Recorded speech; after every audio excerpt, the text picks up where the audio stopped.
Mas para dar uma contextualizada, cara, há cerca de 4 dias atrás teve um congresso da FIFA, né?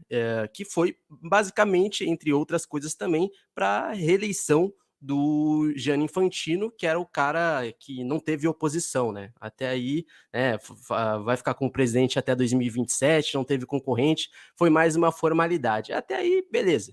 A questão é que esse congresso da FIFA, ele foi sediado em Kigali. Kigali, para quem não sabe, é a capital de Ruanda, né? Ruanda, que do ponto de vista econômico é um dos países que mais cresceram nesse século, assim. Né? Um país que vivenciou um genocídio de Ruanda em 1994, que se estendeu até o final da década de 90, um país que sofreu, tem até o filme, né? Hotel Ruanda, é um filme muito bom de se assistir também, até certo ponto, e é um país que se reestruturou nos anos 2000, né? Mas antes de falar sobre essa questão, é importante a gente falar do Congresso da FIFA, né? O porquê que chamou atenção? Primeiro por ser Ruanda. Ruanda é um país que tem sérias contradições, assim, porque ao mesmo tempo que é um país que até antes da pandemia crescia basicamente entre 7 a 8% do seu PIB anualmente, era um país que crescia absurdamente a sua economia, mas ao mesmo tempo é um país que tem várias acusações em relação a direitos humanos, a perseguições de jornalistas, a perseguição à oposição. E aí, no meio disso, a gente tem o presidente Paul Kagame.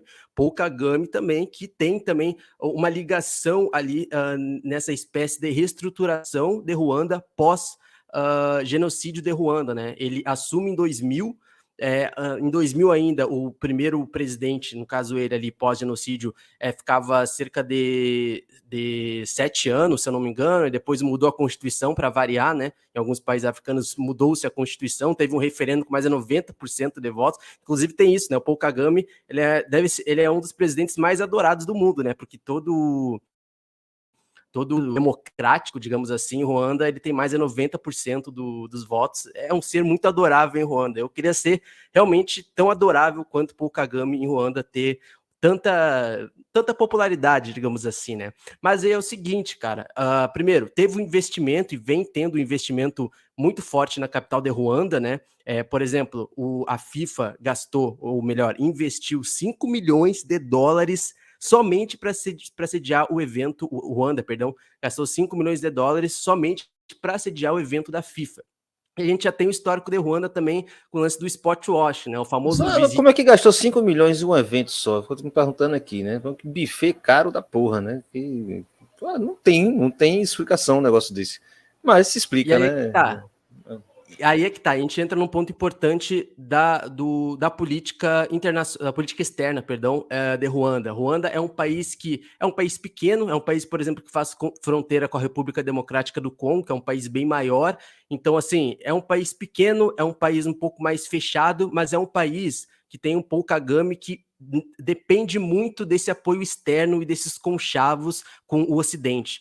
Talvez, se a gente for colocar isso numa perspectiva um pouco maior do continente africano, Ruanda talvez seja um dos países ou o país mais abertamente pró-Ocidente, assim, né?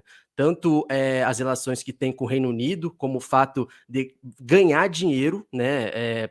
Literalmente para os imigrantes do Reino Unido irem para Ruanda, os imigrantes que não são aceitos, os, entre aspas, indesejáveis para a Europa, vai para Ruanda. Isso foi uma grande questão também, porque ao mesmo tempo que a gente está vivendo confrontos ali na fronteira entre República Democrática do Congo e Ruanda, e o presidente recentemente disse que não tinha capacidade para receber os refugiados da República Democrática do Congo, mas ao mesmo tempo tinha para receber do Reino Unido, isso pareceu um pouco estranho, né?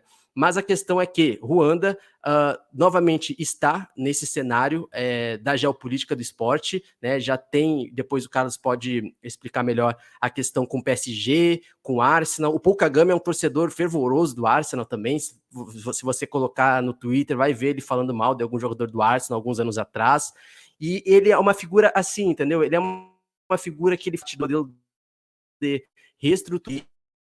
De fato, entrevista da reestruturação de Ruanda tem seus méritos, mas é um governo de um homem só, um regime autoritário que lida muito, entre aspas, bem com essa imagem de Ruanda para fora, né? A gente tem Ruanda como um país, o primeiro país que tem uma assembleia lá e uma câmara lá de deputadas, senadoras, que a maioria é feminina, mas na prática no país existe 11 partidos políticos, mas só que a Frente Patriótica de Ruanda, que é o do Paul Kagame, domina, enfim, tem toda a sua influência ali nas votações, e é isso. Ruanda é o país que cresce no ano, pelo menos até antes da pandemia, né?